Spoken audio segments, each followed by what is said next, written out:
पाणी एकदम थंडगार पाहिजे गाईस। आता त्याच्यामध्ये पाणी ऍड करूया आपण।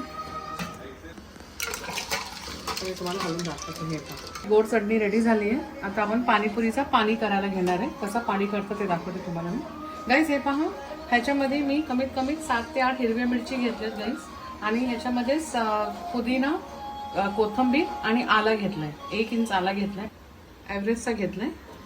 ओके, आता हे तुम्ही कमीत कमी 1-1.5 स्पून पर्यंत मी ऍड केला ह्याच्यामध्ये, आणि ह्याच्यामध्ये आता मी लिंबू पिळत आहे, आणि आता हे आपल्याला ग्राइंड करून घ्यायचं आहे। एक पेस्ट बनवून घ्यायची याची। मग आपण थंड पाणी ऍड करून आपला पाणी रेडी झालंय। ओके,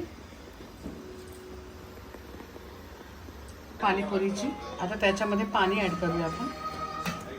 ओके, आणि असं एका बोटाने आपण थोडं मिक्सिंग करून घेऊया, आणि